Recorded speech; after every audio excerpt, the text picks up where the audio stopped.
오늘 말씀은 에베소서 2장 3절부터 19절까지인데 앞에 있는 부분 읽겠습니다. 같이 읽읍시다. 시작.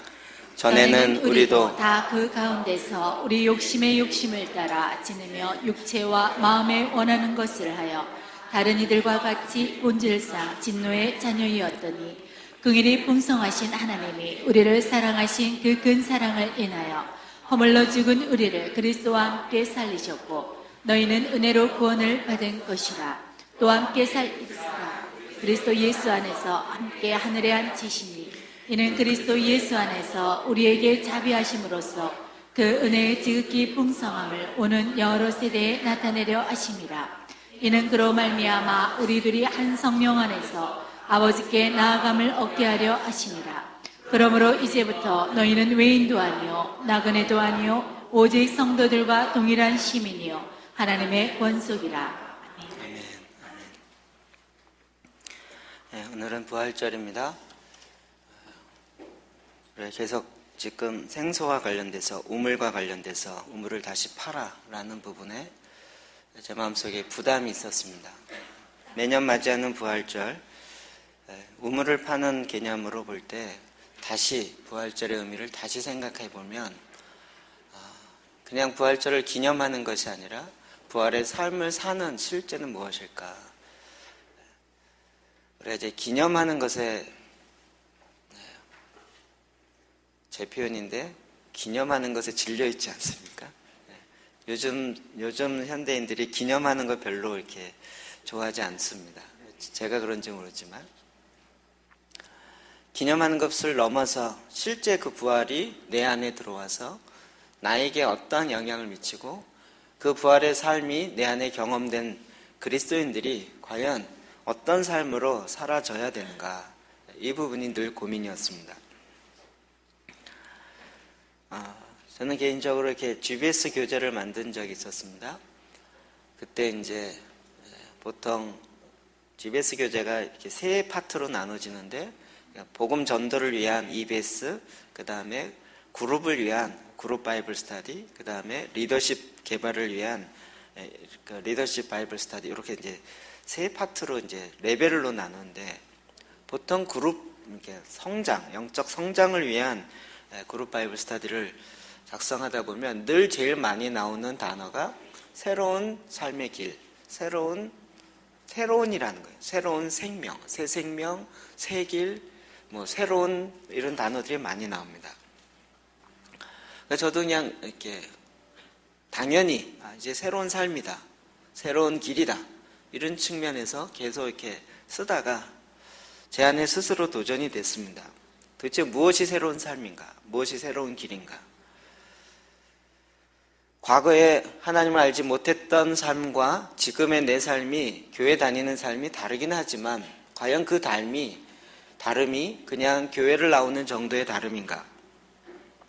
제가 보기에 제 자신이 또 우리 주변에 있는 교회 다니시는 분들의 삶이 그렇게 새로워 보이지 않았습니다. 과연 새로운 삶이란 무엇일까? 이 부분이 계속 제 안에 큰 고민으로 다가왔습니다.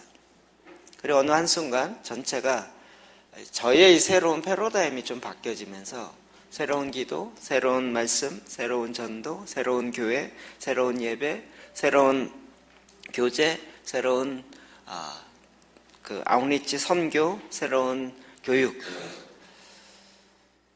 이 차원의 이야기를 고민하게 됐습니다. 이것이 이제 보면 세 차원이 있다는 것을 보게 됐습니다. 애굽에서 나와서 출애굽한 것 자체가 새로운 것입니다. 그러나 출애굽 그 자체만으로 새로운 삶이 사라지진 않습니다. 광야에서의 삶과 가나안에서의 삶은 다릅니다. 제가 전에 자꾸 새롭다라고 이야기하는 건 애굽에서 나온, 이 세상으로부터 나온 세상과 다른 삶이 새롭다, 이 측면에서 이야기했는데 세상과 다르다라는 것보다는 실제 가나안에서 살고 있는 우리의 완전히 새로워진 그 삶의 패턴이 따로 있다는 것입니다. 그냥 과거의 것을 하지 않는다는 것만으로 새로워졌다라고 말할 수 없다는 것입니다. 그래서 이런 부분 계속 고민하고 기도하면서 하나님께서 요즘 들어 많이 이렇게 정리가 더 됐습니다. 새로운 기도, 전에는 기도 안 했는데 이젠 기도한다 정도였다면 이젠 그것이 아니라 하나님이 말씀으로 말미암아 기도하고 하나님이 원하셨던 그 기도를 하는 것. 새로운 말씀, 전에는 이 세상의 좋은 생각, 합리적인 생각을 따라갔다면 이제는 그것을 안 따라가는 정도가 아니라 하나님의 생명의 말씀을 따라가는, 그리고 로고스의 말씀뿐만 아니라 나에게 오늘 지금 주시는 레마의 말씀을 따라가는 그런 새로운 말씀의 삶, 새로운 전도. 교회를 데려오는 것이 전도가 아니라 하나님의 말씀의 도를 나누는 것. 그래서 지영 목사님 이야기하는 것처럼 전도는 실패가 있을 수 없다. 말씀을 전하는 게 전도지 교회를 데려오는 게 전도가 아니다는, 그 말에 굉장히 공감이 갔습니다. 새로운 교회, 조직체로서의 교회가 아닌 예수 그리스도를 머리로 한 유기체로서의 교회는 과연 뭘까?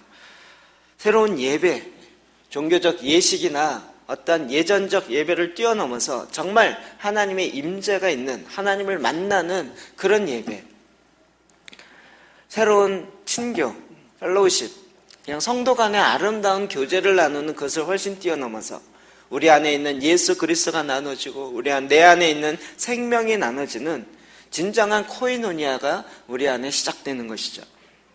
진정한 선교, 무엇인가 가난한 나를 구제 차원에서 도와주는 것을 뛰어넘어서 하나님의 나라, 킹덤이 열방 가운데 이루어지게 하는 새로운 교육, 새로운 것을 가리키는 지식의 전달이 아닌 정말 예수 그리스도의 장성한 분량에 이르기까지 살아나가는, 우리가 양육이라고 이야기하는 이런 부분들에 정말 이렇게 완전히 새로워졌다라는 것을 보게 되었습니다. 그런 의미에서 우리는 그냥 예수님이 부활했다라는 것을 아는 것에 그치는 것이 아니라 정말 새로운 삶을 살아가야 되는 거죠. 그래서 구원이란 부활의 삶을 실제로 사는 것입니다. 부활을 기념하고 머물러 있는 것이 아니라 부활의 삶을 실제로 살아내는 것입니다. 에베소 2장 5절, 6절, 7절 봅시다. 시작. 허물로 죽은 우리를 그리스도와 함께 살리셨고 또 함께 일으키사 그리스도 예수 안에서 함께 하늘에 앉히시니 이는 그리스도 예수 안에서 우리에게 자비하심으로써 그 은혜의 지극히 풍성함을 오는 여러 세대에 나타내려 하심이라. 아멘. 허물로 죽은 우리를 그리스도와 함께 살리셨고, 과거. 그리스도와 함께 살리실 것이 아니고 살리셨습니다. 이미 부활이 내 안에 경험되어지고 나는 그리스도와 함께 죽고 그리스도와 함께 살아난 자의 삶을 사는 것이 그리스도인에 마땅한 것입니다. 거기에 머물러 있지 않습니다. 함께 일으키사, 이제는 그리스도 예수 안에서 함께 하늘 보호자에 앉히시니 하나님께서 통치하시고 다스리시는 그 자리에 저와 여러분을 같이 앉히셔서, 왜 이렇게 하십니까? 그리스도 함께 살리시고 일으키셔서 보좌에 앉히는, 자꾸 지용 목사님 생각나죠? 그건 늘 하는 메시지죠. 거기서 뭐 한다고요? 다스린다고요. 근데 7절에는 그 목적, 이유가 나와 있습니다. 이는, 다시 볼까요? 시작. 그리스도 예수 안에서 우리에게 자비하심으로써 그 은혜의 지극히 풍성함을 오는 여러 세대에 나타내려 하심이라. 아멘. 왜 그러는가? 그리스도 예수 안에서 우리에게 자비하심으로써 그 은혜의 풍성함을 오는 여러 세대에 나타내려 하심이라. 왜 이렇게 하는가 하면 뭔가를 나타내고자 하는 거예요. 뭘 나타냅니까? 하나님의 은혜, 하나님의 자비가 무엇인지를 실제로 나타내고자 하는 하나님의 목적이 있기 때문에 저와 여러분을 그리스도와 함께 죽고 그리스도와 함께 살리고 일으키셔서 보좌 우편에 앉혀서서 지금 이 삶을 살게 하시는 것입니다. 이것이 우리 안에 실제인 것입니다. 여러분, 이걸 믿음으로 취하는 것입니다. 그리스도인의 삶의 목적 자체, 삶의 이유 자체가 다르다는 것이죠. 갈라디아서 2장 20절 시작. 내가 그리스도와 함께 십자가에 못 박혔나니 그런즉 이제는 내가 사는 것이 아니요 오직 내 안에 그리스도께서 사시는 것이라. 이제 내가 육체 가운데 사는 것은 나를 사랑하사 나를 위하여 자기 자신을 버리신 하나님의 아들을 믿는 믿음 안에서 사는 것이라. 아멘. 우리가 너무나도 잘 알고 있는 말씀입니다. 뒷부분을 보면 이제 내가 육체 가운데 사는 것은, 지금 우리가 이렇게 육체 가운데 여전히 하늘나라 가지 않고 살고 있는 이유가 뭔지를 이야기하고 있습니다. 나를 사랑하사 나를 위하여 자기를 버리신 하나님의 아들을 믿는 믿음 안에서 사는 것이라. 믿고 살고 있다 이 얘기가 아니라, 이건 유대적 개념이 훨씬 강합니다. 믿음의 삶, 믿는 대로 행하고 있는 그 삶을 살고 있다는 것입니다. 좀 더 풀어 설명드리면, 예수 그리스도께서 십자가에 못 박혀 죽으심으로 그의 거룩함, 그의 온전함, 그의 깨끗함, 그의 새로운 것들 다 우리에게 넘기시고 우리의 것을 가져가셔서 이제는 우리로 하여금 예수님께서 이 땅에 하시고자 했던 그 삶을 믿음으로 말미암아 살게 하셨다는 것입니다. 그래서 우리가 지금 육체 가운데 사는 이유, 목적은 예수 그리스도가 이 땅에서 행하려고 하는 그것을, 나머지를 완성하려기 위해서 우리가 이 땅에 산다는 것입니다. 이게 다시 말씀드리지만 믿음이 아주 성숙한 자에게 이야기하는 것이 아니라 초신자에게, 그리스도인은 누구나 다 이와 같은 삶을 사는 것이 목적인 것입니다. 그럼 이것이 이제 내 안에 경험되기 시작하고 내가 살아내기 시작하는 것입니다.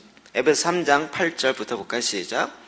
내가 그를 위하여 모든 것을 잃어버리고 배설물로 여김은 그리스도를 얻고 그 안에서 발견되려 함이니 어떻게 해서든지 죽은 자 가운데서 부활에 이르려 하노니. 아멘. 내가 그를 위하여 모든 것을 잃어버리고, 사도 바울이 자기 자신에게 유익하고 자기 자신에게 도움이 될 만하다고 생각했던 그 모든 것들을 다 잊어버리고 배설물같이 그렇게 여기는 것은 그리스도를 얻고, 예수 그리스도를 얻는 것, 이건 표현이 그렇지만 횡재입니다. 횡재. 여러분 예수 그리스도를 얻으셨습니까? 표현이 죄송한데 횡재하신 것입니다. 이 세상을 창조하신 그분을 얻은 것입니다. 우리는 자꾸 그분을 백으로 써서 뭔가를 얻어내려고 하는, 아직도 이 세상에 애굽의 생각들이 들어와 있는데 그걸 빨리 끊고요. 그리스도를 얻습니다. 이 그리스도를 얻는다라는 것이 뭐냐면 현재형으로 되어 있습니다. 제가 동사를 찾아보니까 형제, 능동태, 목적격, 중성형입니다. 현재, 능동태, 현재 얻는 거예요. 과거에 얻었었던 것을 끝나는 것이 아니라 현재 계속 오늘도 그리스도를 얻고 내일도 그리스도를 얻고, 근데 어떻게 얻어요? 능동적으로 내가 얻으려고 계속 노력을 해야 되는 거예요. 왜 못 얻어요? 이 세상에 배설물을 왕창 갖고 있기 때문에. 이 세상에 쓰레기를 왕창 갖고 있으니까 주님이 주신 거를 받을 손이 없는 거예요. 그걸 다 씻어버리고 벗어버리고 오직 그리스도를 얻고 그 안에서 발견되게 하려 함이니, 예수 그리스도 안에서 내가 발견돼요. 그랬더니 뭐가 보입니까? 긍정적인 내가 보이는 것이 아니라 창세 전에 내가 보이는 거예요. 하나님이 나를 왜 만들었는지 그 목적이 이 땅에서 아니라 이 땅에 내기 전, 창세 전에 나를 만든 하나님께서 나를 왜 만들었는지가 보이는 거죠. 그래서 그리스도 안에서 내가 발견돼요. 그걸 보니까 하나님이 각자에게 하나님 주신 사명이 있고 이 땅에 보낸 자, 보내심 받은 자의 목적들이 다 있는데, 그것을 위해서 나를 준비시키고 훈련하고 그 것을 위해서 내 성품과 기질과 DNA, 체형까지도 주님이 만드셨습니다. 그 안에서 발견되어지는 거죠. 어떻게 해서든지 죽은 자 가운데 부활에 이르려 하노니, 부활에 이른대요. 여러분 이런 생각 안 해보셨죠? 부활을 늘 기념만 하다 보니까 부활은 예수님 십자가에 부활하신 거, 나는 언젠가 죽어서 그 다음에 부활하게 될 먼 옛날 얘기처럼 생각하는데, 사도 바울은 그렇지 않습니다. 부활에 이르려 하노니, 이것도 보니까 동사인데 과거, 이 제1부정과거 능동태입니다. 과거에 이르렀고 지금까지 계속 이르러가는 그 삶을 살아간다는 거예요. 앞으로 이를 미래형이 아니고요, 부활의 삶에 내가 과거에 이르렀고 과거로부터 지금 능동적으로 계속 이르르는 그 삶을 살아간다는 것이죠.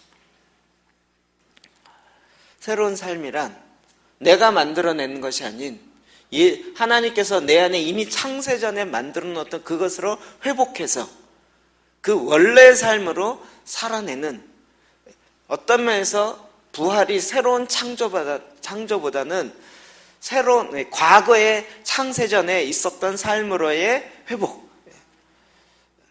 그래서 레저렉션이라고 얘기하잖아요. 다시 원래의 형태로 다시 가는 거예요. 없었던 게 오는 게 아니라 하나님 원래 이렇게 만드셨는데 죄로 말미암아 타락되어지고 깨지고 망가지고 했던 것들이 다시 원형으로 회복되어지는 거예요. 하나님이 나를 만들었을 때 이 모양 이 꼴로 살도록 만들었을까요? 나도 나를 싫어할 정도로 그렇게 살도록 놔뒀을까요? 그렇지 않죠.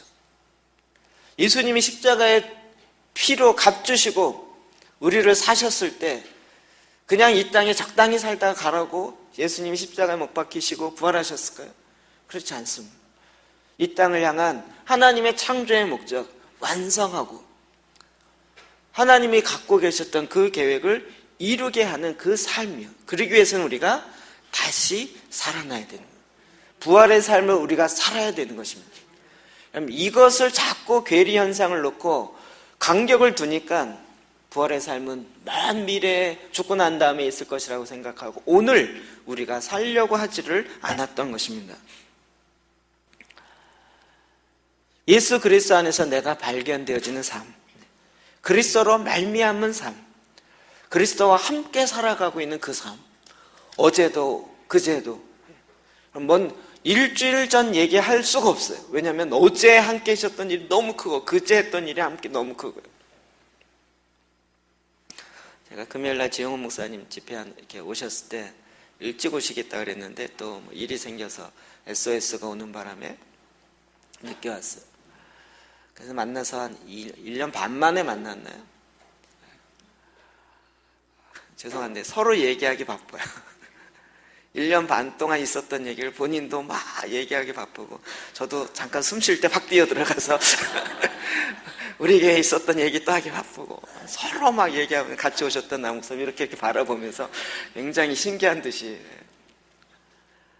1년 반 동안 있었던 얘기 하기가 막 잠깐 만나는데도 이게 작년 얘기는 벌써 할 필요가 없어요. 오래 있었던 얘기만 하더라도 너무 많은 거예요. 하나님께서 날마다 새롭게 날마다 부활의 삶을 실제로 살아가는 그 삶을 살게 하셨습니다. 이 일을 위해서 예수님께서 부활의 첫 열매가 되셨습니다. 우리가 둘째, 셋째로 계속 온전한 주님과 함께하는 그 삶을 살아가게 된 것입니다. 창세기 1장 28절 볼까요? 시작. 하나님이 그들에게 복을 주시며 하나님이 그들에게 이르시되 생육하고 번성하여 땅에 충만하라. 땅을 정복하라. 바다의 물고기와 하늘의 새와 땅에 움직이는 모든 생물을 다스리라 하시니라. 아멘. 하나님이 나를 만든 목적입니다. 사람을 만든 목적인데 이게 나입니다. 나를 왜 만들었더라고요? 창세 전에 하나님이 이런 계획을 갖고 계셨어요. 이 땅을 다스리게 하려고요. 여러분이 믿든 안 믿든 상관없는데 하나님은 나를 이렇게 이 목적으로 만들었다고 아예 총론적으로 딱 말씀하셨어요. 여러분, 우리는 어떻게 하든지 다 이 세상의 어둠의 시스템으로부터 빠져나오는 것이 숙제다라고 생각하는데 그거는 우리가 워낙 눌려 있으니까 그런 건데 그것이 아니라 이 땅에서 실제의 삶을 살아가는 거예요. 저는 세터민이라는 탈북 동포들을 많이 좀 만나봤습니다. 그들이 북한에 있으면서 정말 이 지옥과 같은 이 땅에서 못 살겠다. 나가자. 그래서 중국으로 가고 그리고 이제 떠돌아다니시다가 그 중에 이제 소수가 한국에 옵니다. 그냥 우리는 생각하기를 북한으로부터 나오는 것 자체만이 목적이라고 그러는데 그렇지 않습니다. 근데 지금 한국에 굉장히 많은, 이제 점점 더 많아지고 있는데 이제 또 한국을 떠나고 있습니다. 한국에서의 북한만 탈북하면 될 줄 알았는데 이 땅에서 삶을 사는 거 보니까 이 땅에서 삶이 또 만족이 안 되는 거예요. 물론 여러 가지 요인이 있습니다. 그러나 여러분, 탈출 자체가 목적이 아니라 왜 탈출했냐고요. 정말 자기가 원하는 이상의 삶을 살고자 함이 있었던 거잖아요. 남한에서의 삶을 살다 보니까 너무 치열한 거예요. 게다가 제가 듣기로는 한 60, 70%는 거의 사기 맞아요.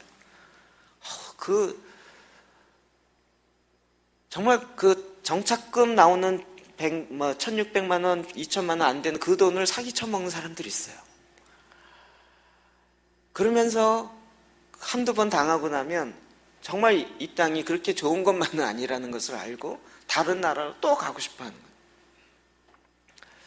우리는 탈북 자체가 목적, 내가 애굽에서 나오는 것 자체가 자꾸 목적이라고 생각하는데 이미 그것은 우리가 수년 전에 끝났습니다. 물론 그것이 기쁜 일이고 그것이 나에게 자유를 주는 첫 사건이긴 하지만, 그러나 이제 우리는 그리스도인으로 살아가는 그 삶, 그 일의 가장 큰 핵심은 여러분이 받아들이든 안 받아들이든 상관없이 하나님은 이 땅을, 내가 만문을, 주님을 대신하여, 예수 그리스도를 대신하여 하늘의 새와 땅에 움직이는 모든 생물을 다스리고자 나를 창조하셨습니다. 요한계시록에도 이렇게 이야기합니다. 5장 10절 시작. 그들로 우리 하나님 앞에서 나라와 제사장을 삼으셨으니 그들이 땅에서 왕노릇하리로다 하더라. 아멘.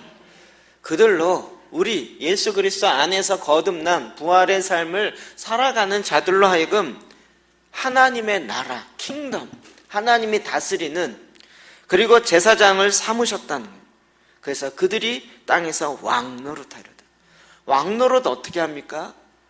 여러분, 신약에 보면 왕노릇 어떻게 하는지 잘 안 나타나죠. 구약엔 쉽게 나타납니다. 에덴 동산에서 아담이 에덴 동산뿐만 아니라 전 세상에 왕노릇하고 있었습니다. 어떻게 해요? 동물의 이름을 절하. 동물들이 그 앞을 싹 지나가, 왕 앞에 지나가듯이 다 지나갑니다. 그러면 아담이 이름을 짓습니다. 그의 보이는 형태대로 이름을 지으면 하나님의 생각과 일치가 되어집니다. 하나님의 생각과 다르지 않습니다. 사자라고 졌는데 하나님 보시기에 왜 개를 사자라고 졌을까? 이런 갈등이 있지 않습니다. 왜요? 영이 하나이기 때문에, 생각이 하나이기 때문에. 그래서 이것을 에덴 동산을 다스리고 통치함에 있어서 전혀 어려움이 없었습니다. 그래서 우리가 좀 착각하는 것은 뭐냐면, 이 땅을 다스리라고 했을 때 우리는 인간의 지혜 갖고 다스리려고 그래요. 그렇지 않습니다. 범죄함으로 말미암아 하나님께서 하나님의 영이 떠나가셨습니다. 다스린다는 얘기는 하나님의 생각대로 다스리는 거예요. 하나님이 정하신 법대로 다스립니다. 하나님의 영이 떠나가시고 하나님의 말씀을 모르니까 법이 없어지는 거예요. 여러분, 전시 상황이 되면 경찰이 더 무서워지는 거예요. 법이 없어지는 거예요. 법이 지켜지는 상황에서는 괜찮은데 나중에 경찰이 더 악한 일을 할 경우가 있게 되는 거예요. 군인이 더 무서워질 때가 있는 거예요. 나라를 지킨다 그랬는데 어느 날 정말 전시 상황이 되니까 정말 반인륜적인 이런 일들이 위안부 문제부터 시작하여 그 민간인 학살 문제부터 어마어마한 일들이 자꾸 일어나는 거예요. 하나님의 법을 모르니까 오히려 법을 수호하겠다라고 하는 사람들이 거꾸로 자기 마음대로 법을 만들어서 자기 느낌대로 오히려 망가뜨리는 거예요. 우리가 이 땅에서 왕노릇하는 것, 그러면 구체적으로 실제 우리 안에서 이루어지는 것입니다. 이것이 되려는 구체적인 조건을 하나님께서 다시 회복하게 하셨습니다. 에베소 1장 10절입니다. 시작. 하늘에 있는 것이나 땅에 있는 것이 다 그리스도 안에서 동일되게 하려 하심이라. 아멘. 예수 그리스도 안에서 하늘에 있는 것, 땅에 있는 것이 통일된다. 이 뭐죠? 먼 미래가 아니라 지금부터 시작하여 하나님의 생각대로 예수 그리스도를 통하여 내가 생각하게 되고, 하나님이 느끼는 대로 나도 느끼게 되죠. 이게 말씀이신 예수 그리스도로 말미암아 되어지는 거예요. 범죄하기 이전에 에덴에서는 이게 됐었다고요. 우리가 다시 거듭나 내 부활의 삶을 살아갈 때 이것이 다시 되는 거예요. 하나님이 뭘 원하는지를 우리가 알게 돼요.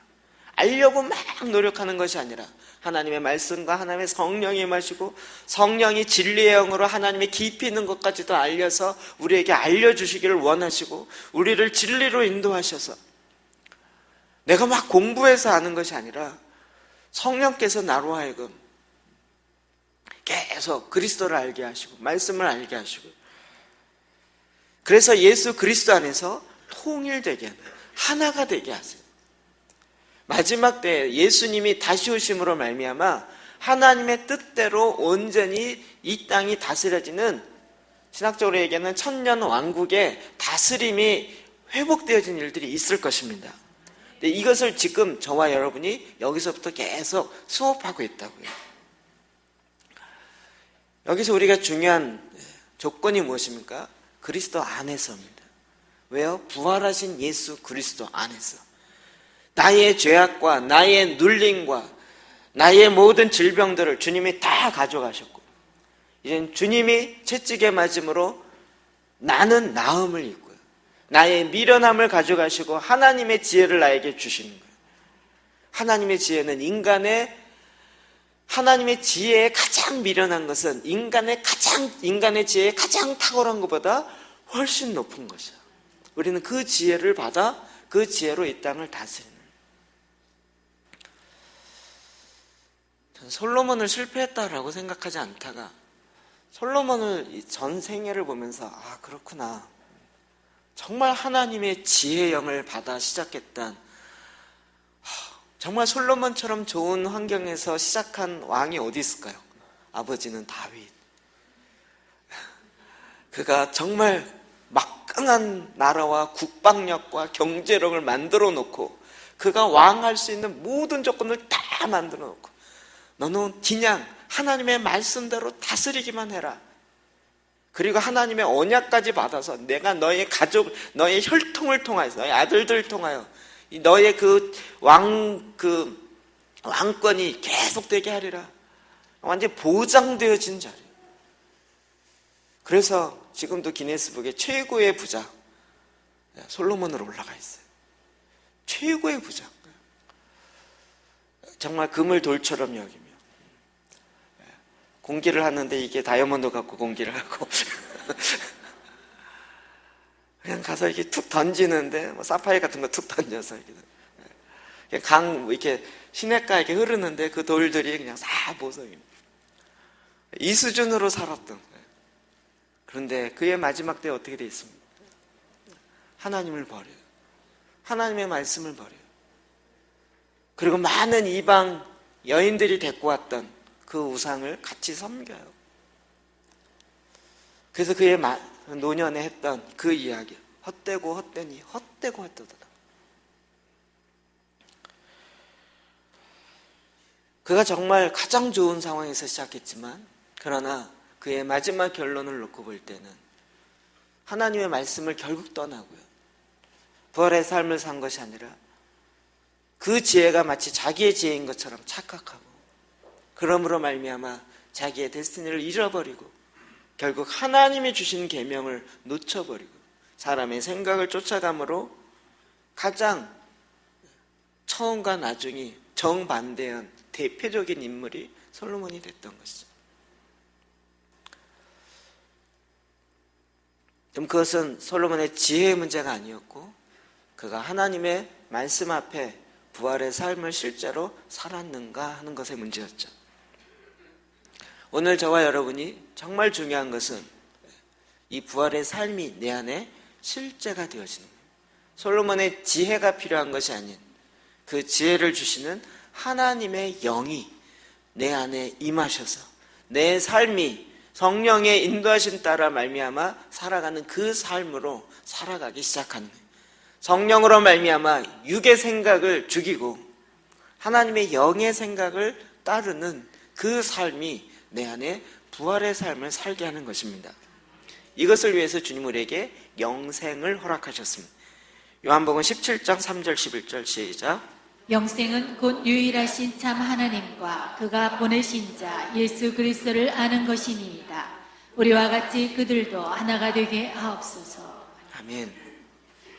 영생은 곧 유일하신 하나님. 제가 영생이 뭔지, 영접하는 자 곧 그 이름을 믿는 자에게 하나님의 자녀가 되는 권세를 주시고 내가 영생을 주신다. 영생.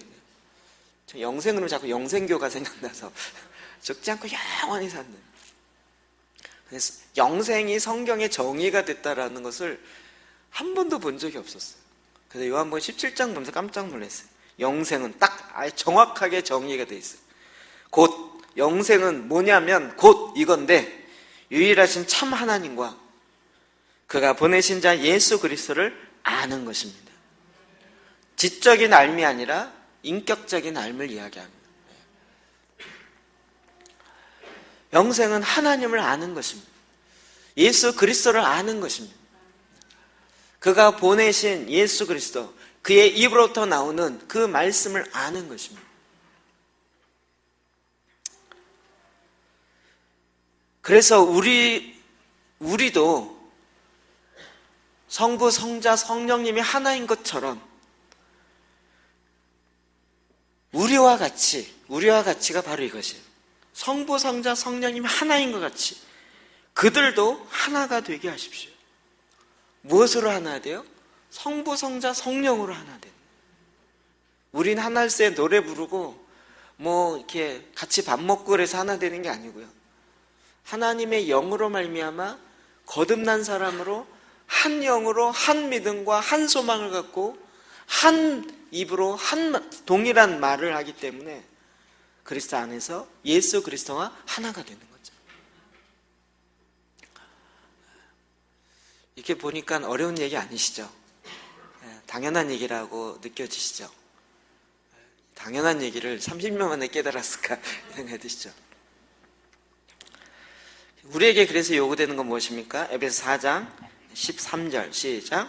우리가 다 하나님의 아들을 믿는 것과 아는 것에 하나가 되어 온전한 사람을 이루어 그리스도의 장성한 분량이 충만한 데까지 이르리니. 아멘.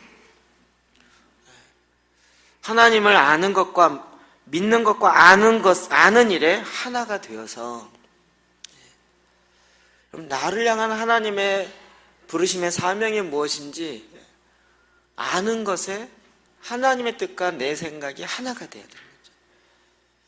내가 느끼는 것도 하나님이 통곡하고 있는 하나님의 안타까운, 이사야 말씀 보니까 하나님 정말 하나님의 계획과 하나님의 뜻하심이 있는데 하나님을 섬긴다라는 선민이라고 그렇게 자랑하는 그의 입술로는 이야기하지만 마음은 내게서 먼 그 선민들을 향하여 하나님이 안타까움으로 이야기하고 있는 그 메시지가 구구절절히 나오죠. 부활의 삶은 우리가 기념하러 끝나는 것이 아니라 이제 내 안에 온전하게 그 삶을 살아내는 것입니다. 하나님의 방법으로요. 새로운 방법. 그리스도의 장성한 분량에 충만한 데까지, 분량이 충만한 데까지 우리가 자라가야 되는 거예요. 우리의 속사람이 계속적으로 자라가야 돼요. 처음에는 자녀들이 부모의 마음을 모릅니다. 근데 점점 자라나가면 이제 점점 알기 시작하고 이제 완전히 자라면 부모가 뭘 좋아하는지 얘기하지 않아도 아는 거죠. 그래서 그 마음을 시원케 하는 거예요. 우리가 그리스도 안에서 성장하기 시작. 예수 그리스도로 말미암아 이 새로운 부활의 삶을 사는 것에 우리가 이제는 장성한 사람이 되는 것입니다. 모든 이렇게 가르침이나 이게 비슷하더라고요. 요즘에 알파고 때문에 바둑이 다시 유행해져 갖고요. 바둑을 아십니까? 바둑을 잘 두지 못하지만 바둑을 처음 못 두는 사람에게는 정석을 배워야 합니다. 그러나 이제 단이 넘어가면 정석을 뛰어넘습니다. 처음엔 기초를 배우는데 기초를 딱 띄고 나면 그 다음부터는 기초를 잊어라 이렇게 얘기합니다. 이 차이 이해되시죠? 처음에는 구구단을 외우느라고 너무 힘든데 이제 넘어가면 어떻게 돼야 된다고요? 3구 그냥 뭐더라 이렇게 나오면 곤란하고요. 그냥 툭 나오는 거예요. 툭. 3구 57이요? 툭 나오는 거예요. 그걸 3권 약간 3일은 뭐죠? 이거 외워서 아는 게 아니고 그냥 툭 나오는 거예요. 기초를 오히려 그 위에 딱 그 위로 가기 시작합니다. 이제 우리가 그리스도의 삶에 장성한 분량이 이르기 시작합니다. 그래서 주님이 하나님께서 율법 조항을 준 이유가 뭔지를 알아요. 그걸 지켰냐 안 지켰냐, 선이 나갔냐 안 지켰냐 이게 아니라 왜 그렇게 했는지 알아요. 부모가 애들이 하도 싸우니까 밥을 이렇게, 저희 집은 그랬는데 늘 뭐죠? 달걀 삶은 거 뭐라 하죠? 달걀 삶은 거 있잖아요. 그거 갖고 맨날 형하고 저하고 싸우니까 저희 어머니가 늘 열십자로 이렇게 딱 쪄내면 열십자로 딱 거가지고 이만큼만 넌 먹어야 된다. 그거 조금이라도 더 먹으면 밑으로 파먹자 이렇게.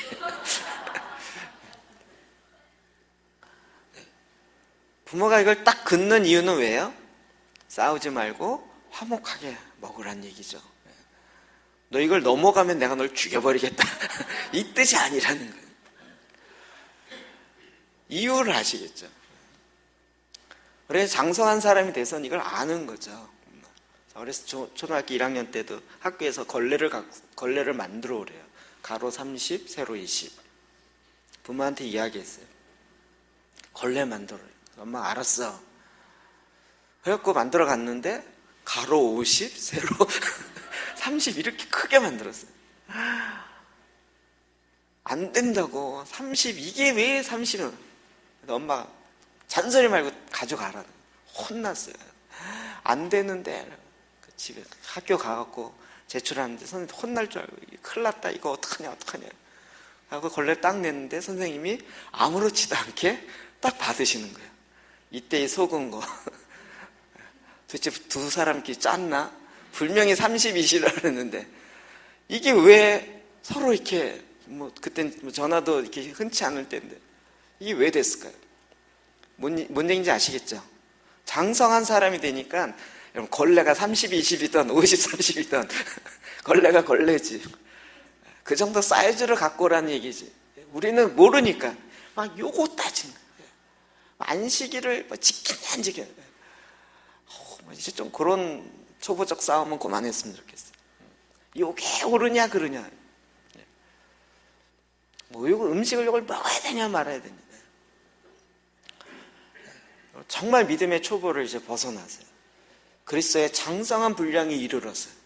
하나님 아버지가 뭘 원하시는지를 알아요. 그리고 그것을 이 땅에 내가 행해요.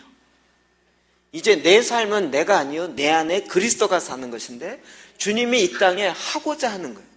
주님이 우리 가정에 하고자 하는 것이 있어요. 내 직장에, 이 세상에 하나님께서 예수 그리스도를 통하여 이루고자 하는 것이 있다고요. 우리가 그것을 알아 장성한 자가 되어서 그것을 알아서 그 삶을 이 땅에 살아낸다고요. 이 어마어마한 하나님의 구원의 부활의 삶이 내 안에 이루어지는 것입니다. 부활의 삶을 사시길 주의 이름으로 축복합니다. 이건 맞춰야 돼요. 내 생각과 하나님의 생각이 일치가 되게 맞춰야 돼요.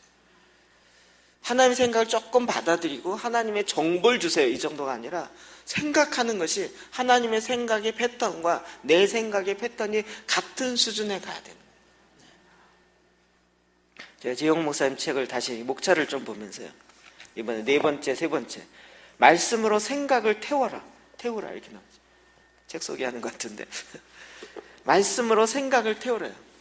말씀을 내 생각 가운데 집어넣어서 은행처럼 저장하는 것이 아니라 내 생각의 원자재들이 다 말씀이어야 돼요. 그래서 그 말씀으로 내 생각을 태워서 내 인간적인 생각들은 다 불타 없어지고 하나님의 말씀의 재료를 갖고 그걸로 내가 생각하기 시작한다. 가면 갈수록 기준이 올라가죠. 수준이 높아지죠. 주님이 원하셨던 건 그거예요. 이것이 원형의 회복이고 우리로 하여금 부활의 삶을 이 땅 가운데 살게 하신 하나님의 역사하심이에요. 그럼 이것을 오늘 우리가 매일 부활의 삶을 살아간다고요. 정말 신기하고도 놀라운 내 과거의 옛사람이라면 결단코 할 수 없는 이것이 부활의 새 삶으로 순종의 삶을 살아가기 시작했더니 그 안에 하나님의 부활의 삶이 나타나요. 신기한 이상한 나도 나타나요. 그 나가 너무 신기해요. 그 나중엔 그 나가 진짜 나라는 것을 알게 됩니다. 그래서 내 생각을 옮겨가기 시작해요. 나는 하나님의 봉사자요, 하나님의 거룩한 제사장이에요. 이거를 나의 정체성으로 받아들이기 시작해요. 왜요? 부활한 삶은 그것이 나의 실제이기 때문이에요. 우리가 하나님의 제사장입니다라고 얘기할 때뿐만 아니라 내 정체성 자체가 그렇게 바뀌었다고요. 그래서 이 부활은 우리에게 너무나도 자유와 기쁨과 정말 승리를 외치는 그 노래와 찬양이 되는 거예요. 약한 자인데 강하다고 외치라는 거예요. 근데 외쳤더니 하나님께서 우리를 강하게 하세요. 우리는 막 작은 자라, 기도원처럼 우리 집안은 작은 형편없는 집안에 나는 작은 자입니다. 그러고 있는데 천사가 나타나서 하나님의 큰 용사요. 문 큰 용사가 숨어 있어요. 뭔 큰 용사가 숨어서 밀가물고 있어요.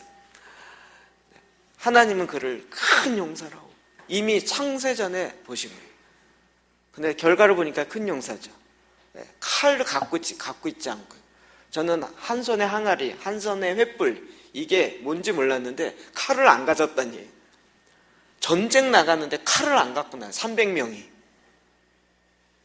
그래서 항아리를 깨트리고 그 안에 횃불을 드러내는데 거기에 하나님의 칼이 움직이셔서 싹 승리케 하세요. 300명으로 이긴 큰 용사가 된 거죠. 하나님은 그를 그렇게 쓰기로 이미 정하셨던 거예요.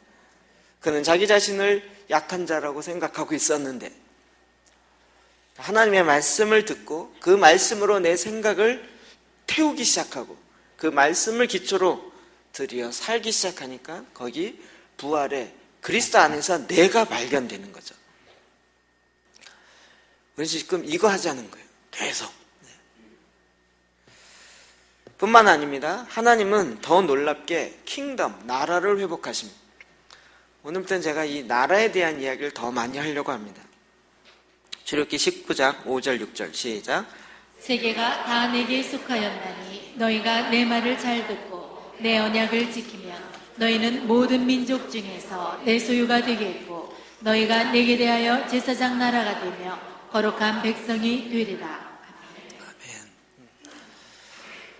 우리는 자꾸 하나님 없이 생각했던 것이 워낙 강하기 때문에 하나님이 이스라엘 경계를 이렇게 정하시고 한국 경계를 이렇게 정하시대요. 아니 왜 그렇게 정하세요? 좀 더 하시지. 막 이런 생각들이 있잖아요. 하나님 마음이에요. 이 세상을 하나님이 정하셨어요. 하나님 마음이에요. 속된 말로 그래요. 세계가 다 하나님께 속해 있어요. 너희가 내 말을 잘 듣고 내 언약을 지키면 너희는 모든 민족 중에 내 소유, 하나님의 소유. 하나님 이스라엘 백성 왜 택하였어요? 나라로 택하신 것은 아브라함으로부터 시작합니다. 아브라함을 택해서 창세기 12장에 내가 너로 큰 민족을 이루게 하겠다는 거예요. 내게 복을 줘 내 이름을 창대하게 하리니 너는 복이 될지라. 너는 열방의 아비가 되게 할 거예요. 이스라엘뿐만 아니라 열방의 아비가 되게 하겠다. 하나님이 아브라함을 택한 이유가 있어요. 그를 구원해서 천국 데려가려고 하는 그 정도 수준이 아니고요. 내가 너를 나라 삼는 첫 번째. 그래서 내가 너로 말미암아 나라를 하나님의 소유된 나라를 만들겠다는 거예요. 오늘 오후에 이 얘기를 더 할 것입니다. 하나님이 나를 택한 이유, 내가 그리스도 안에서 그리스도로 말미암아 살고자 하는 것인데, 이는 하나님의 아름다운 덕을 선정케 하고자 함인데, 그것은 뭐냐면 나를 하나님의 킹덤 삼으셨어요. 그래서 하나님의 나라가 되게 하셨어요. 그리고 이 땅에 너희가 내게 대하여 제사장 나라가 되며 거룩한 백성이 되리라. 아브라함과 이스라엘 유대인만 그런 것이 아니라 이제 동일한 믿음으로 저와 여러분이 하나님에 속하게 되었고 하나님의 소유여 하나님에 대하여 제사장 나라가 된 것입니다. 그리고 이 땅에 거룩한 백성으로 살게 되는 것입니다.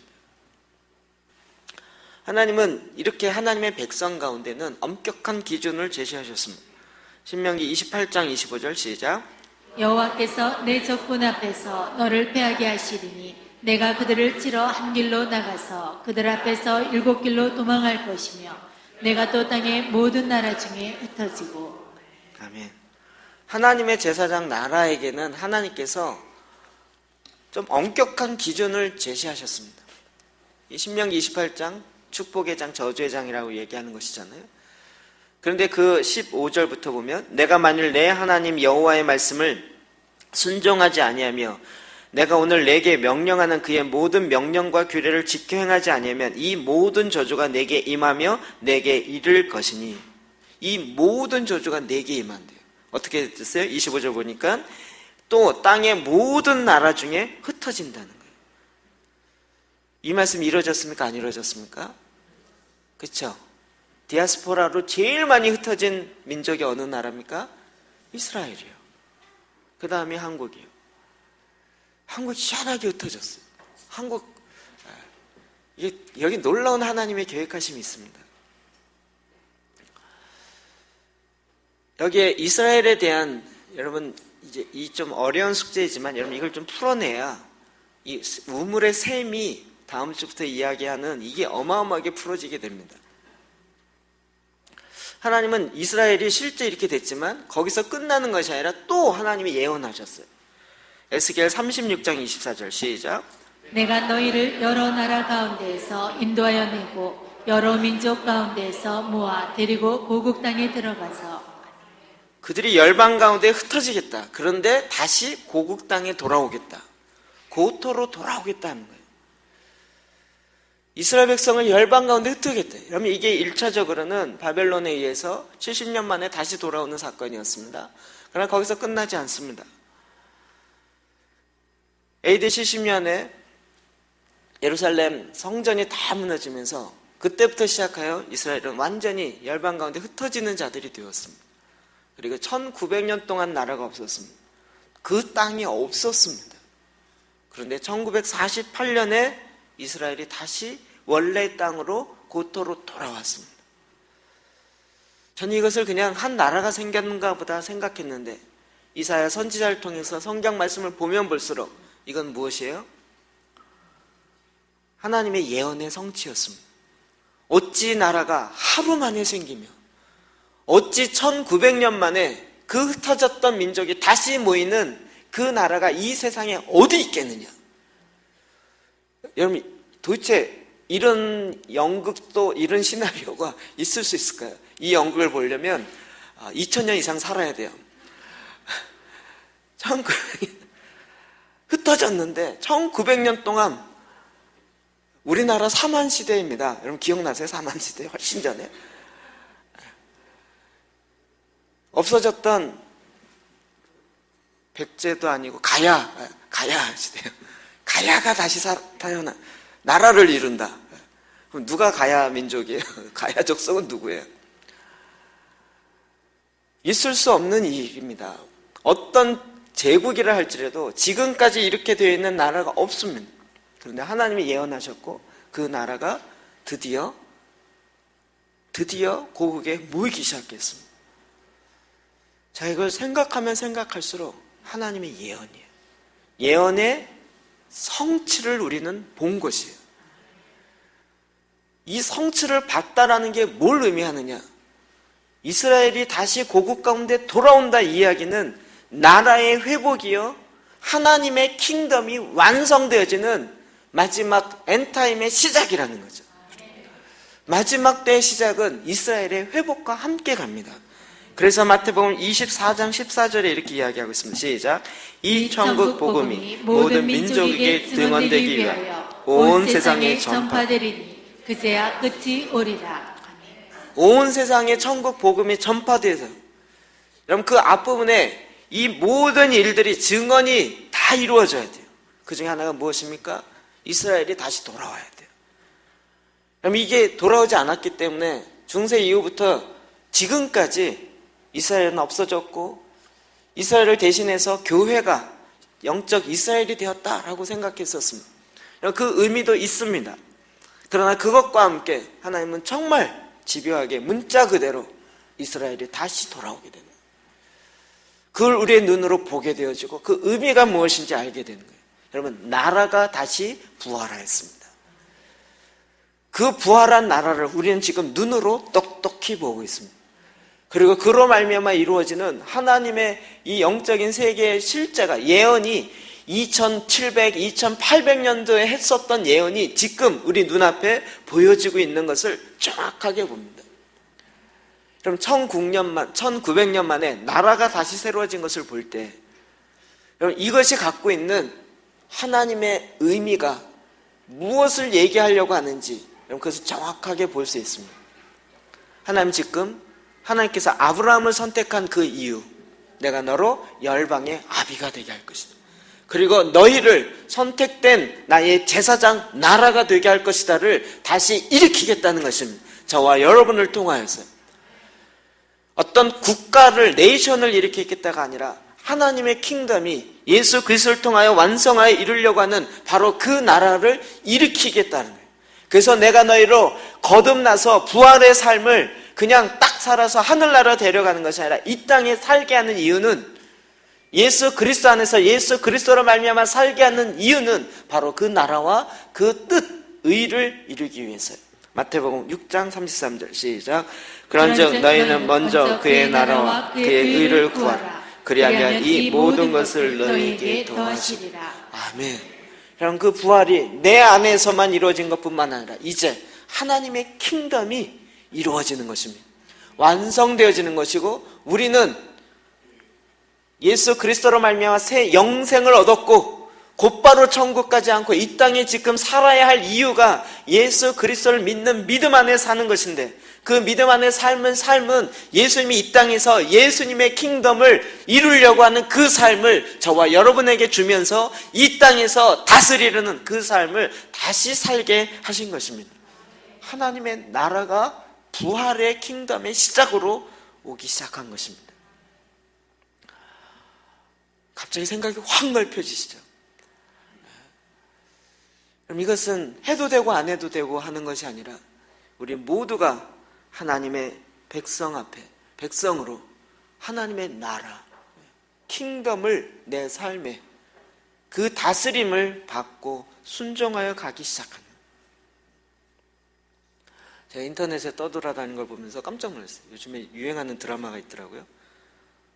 또 까먹었다. 제목을. 태양의 후예. 네, 보시나요? 태국에 있는 총리가 이거 보라고 했더라고요. 그래서 이게 뭔 얘기야? 한국 드라마를 왜 보라 그래? 그래서 인터넷에서 이거 봤더니요, 군인이 국가에 대한 충성심과 의사들이 뭐 이런 것을 쭉 적어놨더라고요. 저는 이게 스토리를 잘 모르니까. 나라에 대한 충성심은 군인에게 당연히 있습니다. 의사로서 가져야 될, 환자를 고치고 환자를 치유해야 될 책임이 당연히 있습니다. 태국은 어떤지 모르겠지만 이걸 보라고 한 이유에는 한국 드라마 재밌으니까 보라는 뜻으로 총리가 얘기까지 했겠습니까? 그게 아니겠죠. 여러분, 하나님의 백성이 하나님의 나라에 충성하는 건 당연한 것입니다. 하나님의 말씀 앞에 이대로 살려고 하는 것은 마땅한 것입니다. 저와 왜 하나님께서 우리를 이 부활의 삶, 이 삶을 살게 하셨습니까? 찬양팀 올라오십시오.